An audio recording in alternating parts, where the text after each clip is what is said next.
যতই হোক ভাই চাইনিজ ফ্রেম, কিন্তু এই চাইনিজ ফ্রেমই কিন্তু মার্কেট পুরো একদিনে আগুন লাগাই দিছে। আসসালামু আলাইকুম এভরিওয়ান, কি অবস্থা সবার? আশা করি সবাই ভালো আছেন। And welcome to official Facebook page স্টান্টিক্স প্রত্যয়। এন্ড গাইস, আজকেও কিন্তু আপনাদের জন্য আরেকটা নতুন জোস সাইকেল নিয়ে চলে আসছে আমি। আর আজকে যে সাইকেল, যে ফ্রেম নিয়ে কথা বলবো ভাই, এটা রিসেন্টলি বাংলাদেশে আসছে। আসার সাথে সাথেই মনে করেন পুরো স্টান্ট সিনে আগুন লাগাই দিছে। আর হ্যাঁ, এত কথা বাদ, এখন হচ্ছে গিয়ে যে আগুন লাগানো যে সাইকেল বা আগুন লাগানো যে ফ্রেম দিয়ে তৈরি সাইকেলটার কথা বলতেছি, সেটা হচ্ছে দ্য ওয়ান এন্ড অনলি আর পোলো।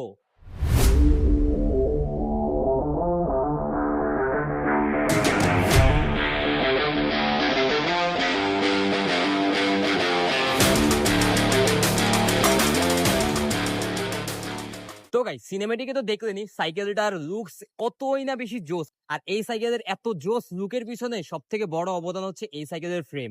তো গাইস, এখন কথা হচ্ছে, আপনারা কি জাস্ট এই সাইকেলের লুকসের জন্য এই ফ্রেমটা কিনবেন, নাকি আপনার বেটার পারফরমেন্সের জন্য ফ্রেমটা কিনবেন? আর এই ফ্রেম দিয়ে কি আদৌ আপনি ভালো পারফরমেন্স করতে পারবেন? এটাই তো আপনাদের প্রশ্ন, না?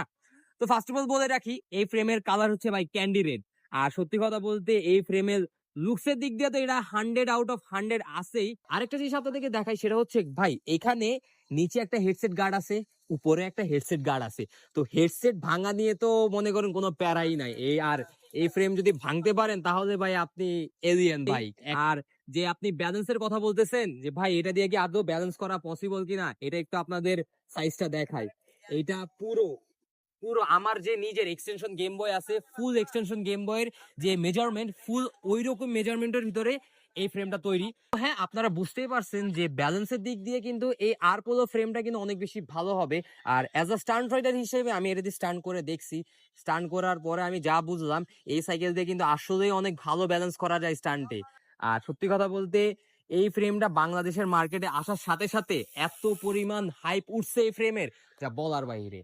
তো গাইস, এখন হচ্ছে কি, আমি হচ্ছে আপনাদের যে সবার প্রিয় ইমাম সাইকেল স্টোরের চাপাবাস সেলার, তার সাথে একটু কথা বলাই দিই আপনাদেরকে। আর তার যে এক্সপিরিয়েন্স আর নিজের স্টাইলে একটু আপনাদেরকে শোনাই নাকি। ঈশান, কাম হিয়ার।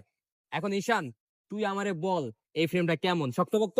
শক্ত তো ভিডিওতেই কয়ে দিলাম যে কেমন শক্ত।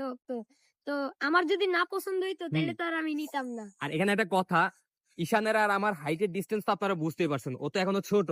আর ঈশান, তুই এর আগে যে ফ্রেম গুলো ইউজ করছস আর এখন যে ফ্রেমটা ইউজ করস, হ্যাঁ, এটাতে বেশি কমফোর্ট পাইতেছস নাকি আগের গুলাতে? আসলে হাইটের ডিফারেন্ট তেমন নাই। আমি হুইস্কো ইউজ করতাম, ওইটাও শর্ট এটাও শর্ট।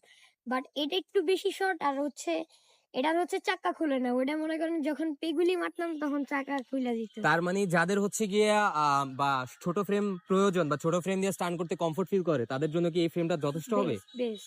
আসলে গাইজ, এই ফ্রেমটা অনেক বেশি ভালো হবে। আর আপনারা তো আসাদুল ভাইয়ের ক্যাঙ্গারু দেখছেনই নাকি। হ্যাঁ। এই ফ্রেম দিয়ে কি কি করা যায় না করা যায় সবই। যতই হোক ভাই চাইনিজ ফ্রেম, কিন্তু এই চাইনিজ ফ্রেমই কিন্তু মার্কেট পুরো একদিনে আগুন লাগাই দিছে, ঠিক নাকি বে ঠিক? আরে আমার জিয়ানো লাগে। তো ঈশান, এখন তোমার, আজকে ওরা চাপা মারতে দিলাম না নাকি আমার ভিডিওতে, এই জন্য। যাই হোক, তো গাইস, আর পুরো ছোট্টখাট্ট একটি ফেসবুকের জন্য রিভিউ ছিল এইটাই। আর এটা হচ্ছে আমার রিভিউ বলা যায় না, এটা হচ্ছে আপনাদের সাথে আমার শেয়ার করা ফার্স্ট রিয়াকশন বা ফার্স্ট এক্সপিরিয়েন্স বলতে পারেন। ফেসবুকে কিন্তু ছোট্টখাট্ট একটা ভিডিও দিলাম, কিন্তু হ্যাঁ, আপনারা টেনশন নিয়েন না, সাইমনের সাইকেল এখনো বাকি। সাইমনের সাইকেল অনেক ভালো ভালো পার্টস লাগানো, সাথে কিন্তু আর পোলোর একটা ফ্রেমও লাগানো। তো হ্যাঁ, খুব সুন ইউটিউব চ্যানেলে একটা ফুল রিভিউ ভিডিও চলে আসবে, ডিটেলস সহকারে, প্রাইস সহকারে। দেখা হচ্ছে ইউটিউব চ্যানেলের ভিডিওতে। আর হ্যাঁ, যারা যারা বলতেছেন ভাই চাইনিজ ফ্রেম, এই চাইনিজ ফ্রেমে কিন্তু বর্তমানের স্টান্ট সিনের ভিতরে আগুন লাগাই দিছে। তো হ্যাঁ, আজকে ভিডিওটা ছিল এই পর্যন্তই। If you like this video, don't forget to share and give a like. আর ফেসবুক পেজটা তো অবশ্যই ফলো করে দেবেন। Till then guys, take care, good bye, আসসালামু আলাইকুম, স্টান্ট রাইডার। আল্লাহ হাফেজ।